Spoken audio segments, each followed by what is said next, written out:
Hello，大家好，我是拜伦。擅长做决策的人通常他们都可以掌握做决策的时间，什么情况可以快速做决策，什么时候应该要掌握更多的资讯再考虑决策，这个是需要斟酌的哦。那今天呢，我们透过安妮杜克的如何做决策来提高我们的决策速度。只要你的决策情境经过了这个 HOT 测试，就可以决定是不是应该要快一点做决定。安妮杜克是谁？安妮杜克是一个从04年开始持有世界扑克系列金手镯的前职业扑克玩家。在扑克牌桌上，除了运气，左右胜负的其实是玩家的每一个决策跟策略。而安妮杜克是女性玩家史上赢得最高金额的胜利者。她既是一个有辉煌成绩的扑克玩家，同时也是决策教育领域的作家。安妮杜克告诉你，任何决定本质上都是对未来的预测。他在可用时间并不多又充满紧张感的牌桌上需要决策，在场外的我们又何尝不需要决策呢？安妮杜克在如何做决策里面提到HOT 测试，只要我们的决策情境符合其中任何一项答案，就可以决定是不是应该要快速产生决策。HOT 测试包含3个测试，分别是幸福感测试、唯一选项测试和双向门测试。我们来了解它的内涵H 是幸福感测试，分析1周之后你的幸福感是不是还会被这个决定所影响，如果不会，就快点做决定。比如说中午时间快到了，你要吃哪一家餐厅？你要吃便当，要吃干面，还是吃超商？这些决定通常不会影响你的幸福感太久，就算吃到不好吃、不划算的选择，你的情绪也能够快速的从糟糕的经验中恢复过来。日常生活中有很多情境是在幸福感测试就可以刷掉的，你不应该纠结太久，你应该要快一点结束这个问题，然后去处理其他更重要的事情。相信光这个测试就可以帮助到很多人了再来 HOT 的 O 是唯一选项测试，如果这是你的唯一选择，你能够欣然接受吗？有时候我们不是决策什么的问题，而是没有符合期待标准的选项，或是你有很多的选择，但你把不会及格的选项也放入考虑了，白白浪费时间在不会接受的选项上。另一方面，如果你筛选出来的选项并不多，效用也差不多，其实你可以随便选一个，多的时间拿来解决问题或者是享受你的选择，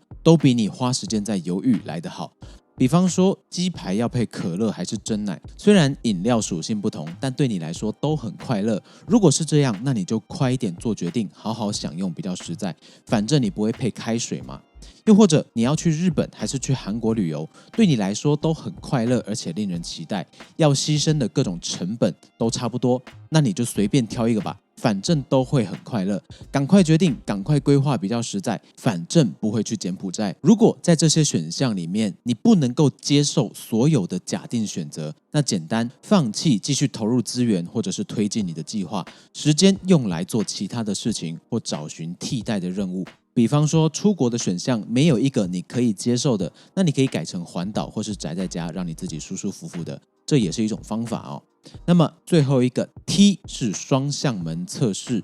你能够接受放弃的成本吗？这个概念我们有在可逆性那一篇讲过。双向门测试简单说就是做可逆性的决策，先考虑放弃的话最糟糕的成本代价是什么，然后看自己能不能承受这个成本代价。如果你的决策可逆，代价可以接受，放弃的成本可以接受，你就可以考虑快速决策。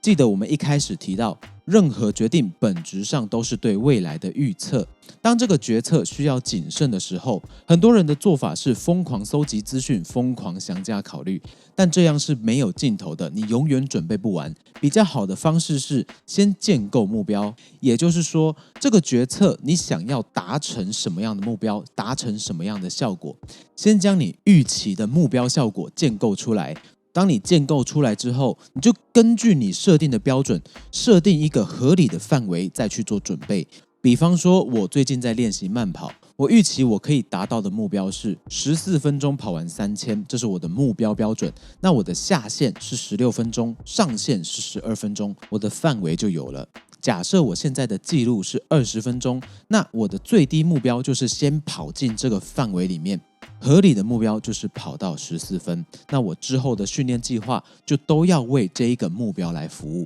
怎么样算合理的范围呢？像刚刚是12到16，这就是一个合理的范围，它并不轻松，但也没有困难到难以达成，这就是 OK 的。我们可以利用正经测试来检验是不是要调整目标的难度或者是计划的范围，问自己，如果执行决策之后产出的结果高于或低于我们的目标范围，我会不会震惊？如果你觉得自己会吓尿，那就表示你对你将要做的准备跟你预期的产出范围很有信心，高过这个范围或低过这个范围，你都会觉得怎么会这样？那你的范围设定就是相对合理。如果你能够完成的目标，你能够达到的目标直接超过你的预设范围，或者是低于你的预设范围很多，你却毫不意外的话，那你可能要思考一下，你设定这个范围它的意义到底在哪里？好，总结一下用3个测试帮助自己检验是不是要快速做决定。第一个，1周之后我的幸福感是不是还会被这个决定所影响？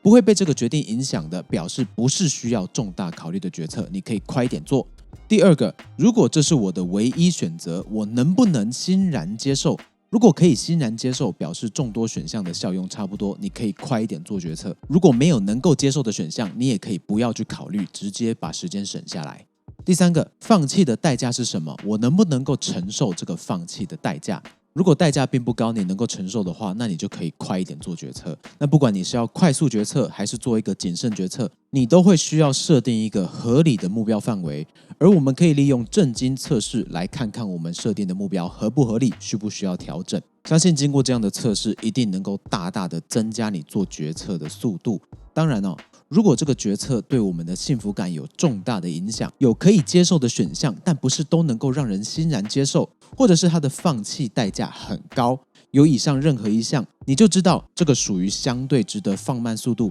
谨慎做决策的情境。那么今天就分享到这里，希望对你有一点点的帮助。我是拜伦，还行的话记得帮我3连订阅留言，我们下期再见喽。